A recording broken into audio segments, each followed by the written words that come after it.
जहाँ दया तहाँ धर्म है, जहाँ लोभ वहाँ पाप, जहाँ क्रोध तहाँ काल है, जहाँ क्षमा वहाँ आप। Hello friends, welcome to my YouTube channel Chaudharan the motivational speaker.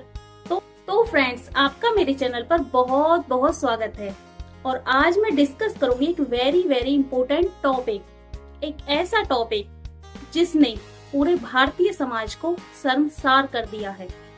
एक ऐसा विषय जिसने मानवता को शर्मसार किया है।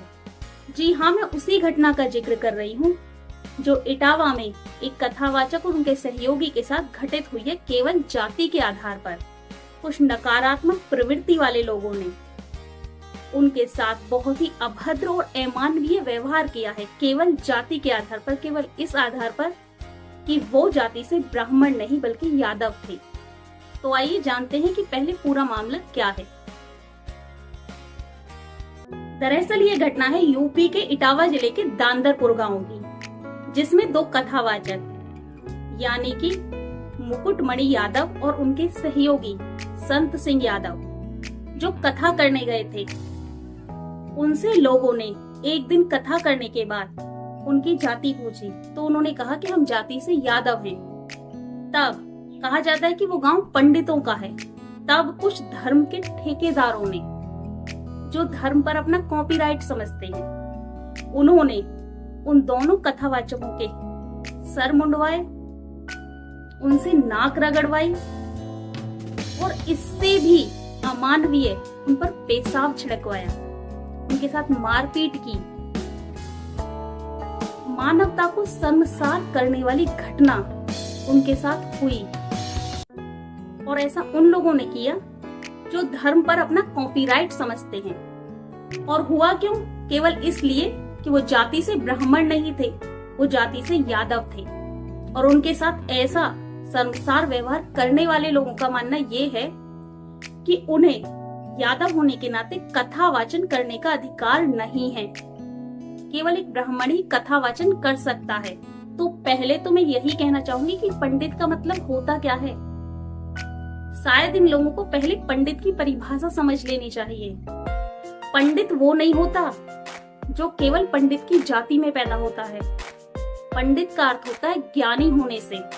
जो ज्ञानी है, जो पुराणों का, वेदों का, शास्त्रों का ज्ञान रखता है, जो धर्म का बेहतर ज्ञान रखता है, जो दूसरों को अच्छी शिक्षा देता है, तो जो ज्ञानी है वही पंडित है। जरूरी नहीं कि जो पंडित है वो ज्ञानी भी हो, लेकिन जो ज्ञानी है वही पंडित है। तो पंडित का अर्थ ज्ञान से होता है, जात से नहीं। किसी जाति विशेष में जन्म लेने से आप पंडित नहीं बन जाते। पंडित बनने के लिए आपका ज्ञानी होना परम आवश्यक है। और जो धार्मिक किताबों का, धार्मिक ग्रंथों का, पुराणों का, शास्त्रों का, कथाओं का बेहतर ज्ञान रखता है वही पंडित है। और वैसे भी ऐसे बहुत सारे कथावाचक हैं जो जाति से पंडित नहीं हैं, लेकिन वो ज्ञान के आधार पर बहुत ही श्रेष्ठ हैं। और इनमें सबसे जाना माना उदाहरण है सूत जी का। देखिए, हम सबके घर सत्यनारायण भगवान की कथा तो होती होगी, कभी ना कभी तो हुई होगी। उसमें जो कथावाचक होते हैं वो कहते हैं कि सूत जी द्वारा कहा गया है, मतलब सूत जी ने ऐसा कहा। तो सूत जी कौन थे? सूत जी ब्राह्मण नहीं थे।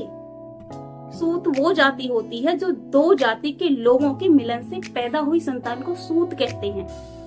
तो जो सत्यनारायण की कथा थी ना, उसका वाचन सूत जी ने ही किया था। और यही नहीं, स्कंद पुराण का वाचन भी सूत जी ने ही किया था। तो फिर हम कैसे कह सकते हैं कि भगवान की कथा करने या धार्मिक क्रियाकलाप करने का अधिकार केवल पंडितों को ही है? और वैसे भी हमारे संविधान में हर व्यक्ति को अपने हिसाब से, अपनी पसंद के आधार पर अपना व्यवसाय चुनने का पूर्ण अधिकार है। और वैसे भी सबरी जो जात से पंडित नहीं थी, लेकिन भगवान श्री राम स्वयं उसके घर आए थे और उसके झूठे बेर भी खाए थे। भगवान ने तो उससे पहले उसकी जात नहीं पूछी थी। और भगवान श्री कृष्ण ने सुदामा जी से दोस्ती करने से पहले उसकी जात नहीं देखी थी।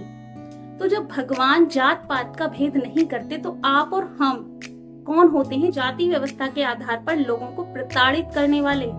और वैसे भी इसके लिए कबीरदास जी का एक बहुत ही फेमस दोहा है, जात न पूछो साधु की, पूछ लीजिए ज्ञान, और मोल करे तलवार का, पड़ी रहन दे म्यान। यानी कि साधु की जात मत पूछो, साधु के केवल ज्ञान पूछो, क्योंकि मोल तलवार का होता है, म्यान का नहीं। इसलिए मोल साधु के ज्ञान का है, उसकी जात का नहीं। तो पंडित वही है जो ज्ञानी है। पंडित के घर में जन्म लेने से कोई पंडित नहीं बन जाता।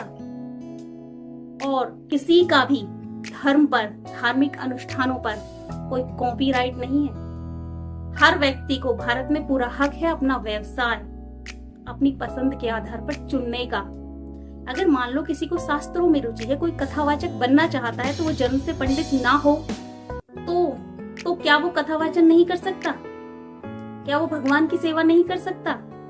और वो लोग जो अपने आप को पंडित कहते हैं, जिनकी इतनी शर्मसार घटना को अंजाम देने में हाथ नहीं कांपे, शर्म नहीं आई, और वो लोग जो वहां पर मौन खड़े होकर तमाशा देख रहे थे और तालियां बजा रहे थे, उनको शर्म नहीं आई? उनको अपने आप को पंडित कहते हुए शर्म नहीं आती? क्या वो पंडित हैं? क्या पंडित के घर में जन्म लेने से ही पंडित बन जाते हैं? एक तरफ आप भगवान की पूजा करवा रहे हैं, दूसरी तरफ उसी प्रांगण में आप किसी का अपमान कर रहे हैं, तो भगवान आपसे कैसे खुश हो जाएंगे? और वैसे भी कबीरदास जी ने कहा है कि माला फेरत जग मुआ, फिरा न मन का फेर, और कर का मन का डार दे, मन का फेर। यानी कि माला फेरने से कुछ नहीं होगा, जग माला तो फेरता रहता है, लेकिन मन के मैल को साफ नहीं करता। तो हम ये भगवान की पूजा पाठ का ढोंग आडंबर तो करते रहते हैं, लेकिन अपने मन की गंदगी को साफ नहीं करते। तो इसलिए कोई पंडित की जाति में पैदा होने से पंडित नहीं होता, और किसी का भी धर्म पर कोई भी कॉपीराइट नहीं है। जो लोग ये धर्म के ठेकेदार बनते हैं ना, तो इनको कड़ी से कड़ी सजा होनी चाहिए, क्योंकि धर्म का ठेका किसी के पास नहीं है। भगवान ने किसी भी स्पेशल जाति को अपने पूजा पाठ करने, धार्मिक कर्म कांड करने या धार्मिक क्रियाकलाप करने, कोई भी अनुष्ठान करने का कॉपीराइट नहीं दिया है। कोई भी व्यक्ति भगवान की सेवा कर सकता है, भगवान की पूजा पाठ कर सकता है, ये सबका बराबर का हक है। एक तरफ तो हम समानता का अधिकार मांगते हैं, दूसरी तरफ हम जाति के नाम पर ऐसी शर्मसार घटनाओं को अंजाम देते हैं, और इसका पूरे समाज को विरोध करना चाहिए। केवल मौन रूप से देखने से कुछ नहीं होगा, क्योंकि अगर आप समाज को बदलना चाहते हैं, वाकई में समानता लाना चाहते हैं, तो आपको गलत चीजों का विरोध करना होगा। क्योंकि जब हम गलत चीजों का विरोध करते हैं ना, तो यही होती है सामाजिक प्रतिबंध, जो लोगों को गलत करने से रोकते हैं।